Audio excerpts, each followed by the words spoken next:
Hello everybody, this is Orange, and welcome to my Abyss, and welcome to my April 2023 manga haul. We got a lot of good stuff this month, like most months, but this stuff I think is particularly special. Stuff I've been looking forward to releasing, stuff I've been looking forward to getting, and also like some new surprises. What doesn't make a collector happy than new surprises? So we'll jump right into this. We have 15 volumes of both manga and graphic novels. Gonna talk about both because I like to talk about both. So let's jump into it with the Berserk Deluxe Editions, Volume 6, 7, and finally 8. What can I say? They're the Berserk Deluxe Editions. They are absolutely beautiful and stunning. I'm so happy I'm collecting Berserk in this format. The artwork blown up to the giant, beautiful proportion is great, and I love them so much. I will say that that I typically do read my manga laying down, and for these ones I cannot do that unless I want to get crushed, so I have to read these sitting up. But I think it's a good, wonderful time, and I'm loving it a lot. And I love you, Berserk. You are fantastic. And then, moving on from that, we have Adam the Beginning, Volume 4. It's more Adam the Beginning. It's a prequel story, or it originally started as a prequel story to the classic Astro Boy. I'm a Tezuka fan. I'm a big old Tezuka fan. You can probably see my Astro Boy back there at the terrible video quality. Hooray! Yeah, but this was a prequel to it, but I do believe that eventually it just becomes like its own thing. I've heard that. I've only read that on the Wikipedia page, but it's a good time. I like it a whole lot. The artwork I think is very nice. Typically I'm not much into like tournament art stuff, but like, I don't know, it vibes right in this. They're having a couple tournament arcs, and also from like some chapters I've read ahead in, but I'm liking it a lot so far, and I can't wait to see where it goes. And then below that we have Box of Light, Volumes 1 and 2. Now this I just mostly picked up because I thought it looked really cool, and also it had a premise that really reminded me of something that I enjoy. If you don't know, my tween and teenage years were pretty much entirely dedicated to watching creepypasta narration videos. That is my thing. Quiz me about the classic creepypastas. I know it all. I love creepypasta. And and it was mostly the narration videos, but I think I do read. I need pictures for that. But recently I rewatched pretty much the entire 12-year backlog of the YouTube channel Mr. Creepypasta. Don't ask me why I did it, but I did. I don't know. And I forgot that like one series he did, or he narrated from, was Tales from the Convenience Store. Or no, Tales from the Gas Station. And I adore that series. It was one of like, not really like classical creepypasta, more of like a Reddit era. And I think Tales from the Gas Station is wonderful and funny and great, and I love it a whole bunch.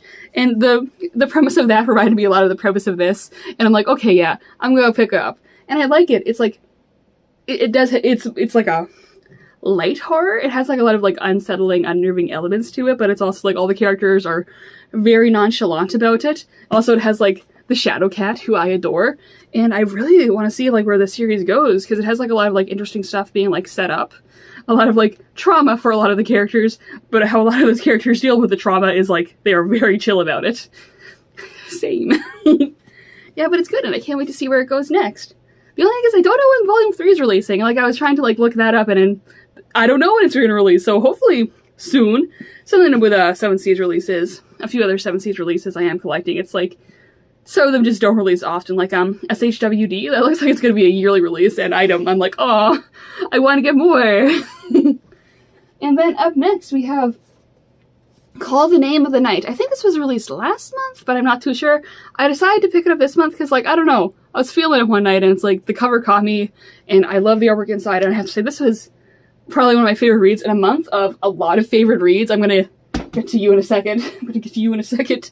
But I don't know, I really like this one. This one has a lot of like cool, interesting places it could go. It's fantastic. I adored the artwork, I adored the world, I adored the characters, I adored the character design. This mangaka knows how to design like quality looking like male characters. And I'm not into men, like in the slightest, but I always get so annoyed when like mangaka and like character designers in general, when they just put no effort into like male character designs. They have like beautiful girl characters, and then like the dude is like, oh, I wear a t-shirt, but no, fantastic character design all around for this one. I will, when I was reading this through, it was, if you're a fan of Witch Hat Atelier and The Girl from the Other Side, you're gonna love this. You're gonna be a really big fan of this one. And that's why I was saying, like, oh no, this is a substitute for the both of them. No, it's like, no, it just vibes similar, and you're probably gonna like it if you like those two. But it's a good time, and I can't wait for more. And also the cover is so pretty too, and the artwork on the inside is pretty, and it's just so good. It's so good, guys. Give it a shot.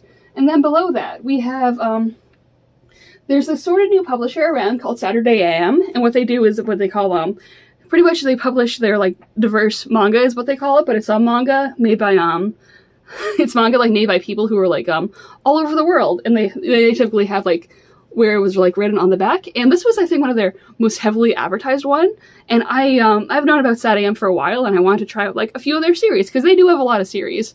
I think a lot of their books actually show up in Walmart, so if you ever go by there, go ahead. A good comic's a good comic, no matter where it comes from. Yeah, so this was probably one of their most, like, heavily advertised, like, things they put out, and I'm like, oh, it looks really fun, and I want to give it a chance, and I had a great time. It's so fun. It's so good. I love the characters so much. I love a plucky girl protagonist. She's so much fun to follow, and I love my wise, sassy teacher. They're so much fun to follow as well. It was just a great time, and it's so good. Like, it's like just it's a shonen, but like it's a shonen that I vibe with, because when it comes to shonens, I either vibe with them or like not like them at the slightest. And this is one that I vibe with really well, and I want to see where it goes. Oh, I'm so excited! This was so fun. And the other one is another Sat AM release, and that's Gunhild. And I am going to say this about Gunhild. I read it, and as soon as I was finished reading it, I read it again. I really like this one. This one, like, tickled my brain in a way that a lot of series, like, haven't in a while. Like, I collect manga and comics. I love manga and comics. I often reread my collection. But I love what I collect. But for this one was something, like, really special and really different. Like, I love the artwork. I love the characters. I love, like, the story and the dynamics. And it's just, like, fantastic. This is probably, like, a singing review I have. And it might just be, like, one of my favorite reads from this year, saying that in April, but I adored this series, and I really need to see where it goes next, because I love it so much, and it ended on a cliffhanger. Please, I need more. It's so good. But it's there's a lot for Norse mythology. Of course, a lot of the Norse gods are main characters, and we follow our plucky lead Gunhild, and I love her so much. I love a girl who is unhinged. What can I say? But it's fantastic and wonderful, and I need more. This is my glowing review of, you should probably read this. Please. I'm begging you. It's so good. And then, underneath that, I guess back on our shonen train still, we have 2 Year Eternity, Volume 18. It's more 2 Year Eternity. Hooray, hooray.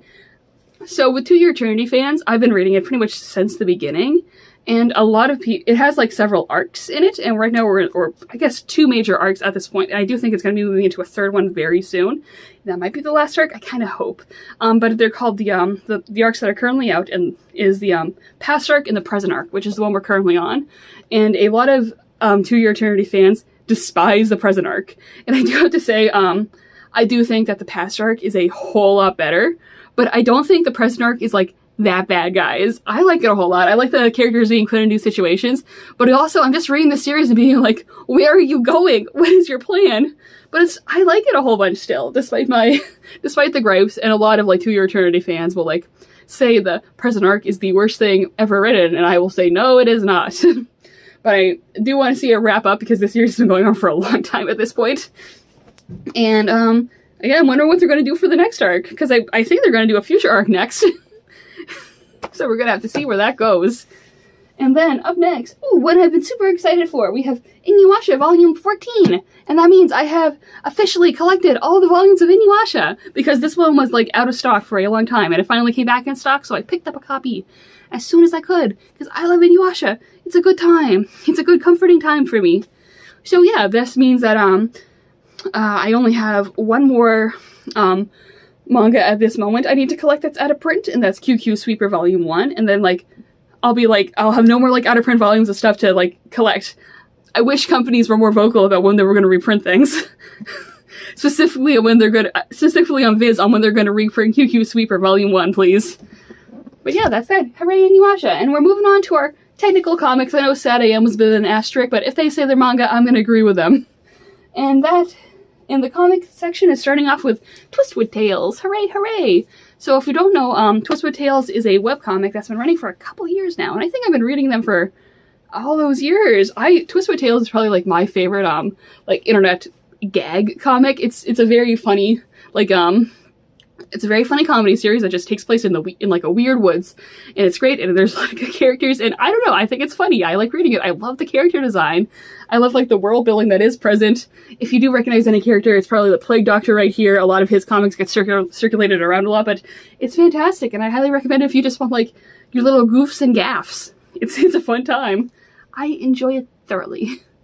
And then wrapping it up with the last 3 volumes of the 5 Worlds, which are The Red Maze, what are you? The Amber Anthem, and The Emerald Gate. This was a fantastic series that I adored reading so much. I love our main 3 trio. I think they're just, all the development they get is great. Specifically, he's the best one. I love him so much. I love Jax.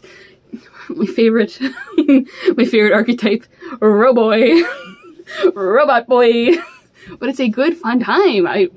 Also, a time that makes you think, too. It has a lot of world building. These are very dense books, full of a lot of stuff. And it's wonderful science fiction fantasy. Wonderful, great. I recommend it, really. If you want to, like, if you're just a manga reader and you want to, like, take a dive into comics, this is probably one I'd recommend as well, because I think manga readers would enjoy a lot of comics if they gave them a chance, but that's just my opinion. But yeah, it's a good time. Into 5 volumes. It was a wonderful read. And that's all would you fall? I fell. And that's all I got for April. I am very excited for next month, like always. There's a lot of really good comics that are coming out, a really good manga that are coming out.